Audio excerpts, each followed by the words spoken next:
ہر قسم کی دردیں جن کو حرکت سے اضافہ ہو یہ کہا جاتا ہے بیانیہ کے متعلق، لیکن اس کو رسٹاکس کے ساتھ بعض دفعہ مشابہت پیدا ہو جاتی ہے تھوڑی سی، وہ آپ کو ذہن میں رکھنا چاہیے۔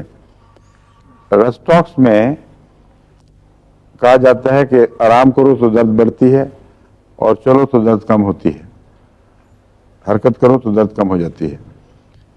یہ بیان ہی اس طرح درست نہیں ہے۔ رسٹاکس میں ایک حصے میں درد پیدا ہوئی، ایک کروٹ پہ لیٹے ہیں، درد بڑھ گئی، کروٹ بدلیں گے تو کروٹ بدلتے وقت درد ہوتی ہے، اس کے بعد جب آرام کرتے ہیں پھر تھوڑی دیر کے لیے درد کم ہوئی، پھر بڑھ جاتی ہے۔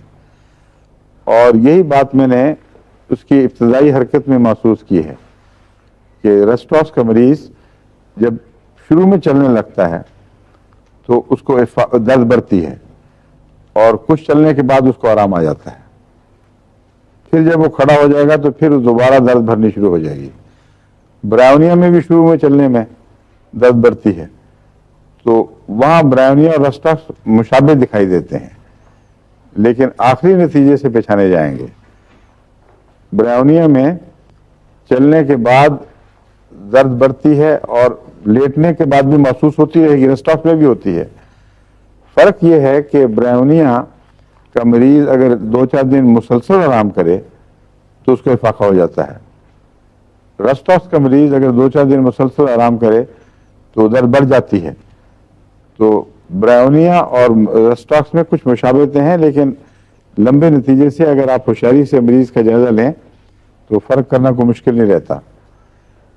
برائیونیا میں بھی چلیں گے تو اس وقت دردیں نہیں محسوس ہوتی فوراً، یہ غلط ہے کہ ساتھ ساتھ ایک دم بڑھتی جاتی ہیں۔ کچھ عرصے کے بعد اس میں بھی رسٹاکس کی طرح گرم ہو جانے کے بعد کچھ آرام تبھی ہوتے ہیں، وہ اس کو بھی مل جاتے ہیں۔ ابتدائی حرکت میں دونوں میں درد ہے، لیکن برائیونیا میں جب اس کے بعد آرام کریں گے تو ریلیف ہونا شروع ہو جاتا ہے۔ رسٹاکس میں جب آرام کریں گے تو ریلیف ہونے کی بجائے اور زیادہ تکلیف بڑھ جاتی ہے۔ اس فرق کو ملحوظ رکھنا چاہیے۔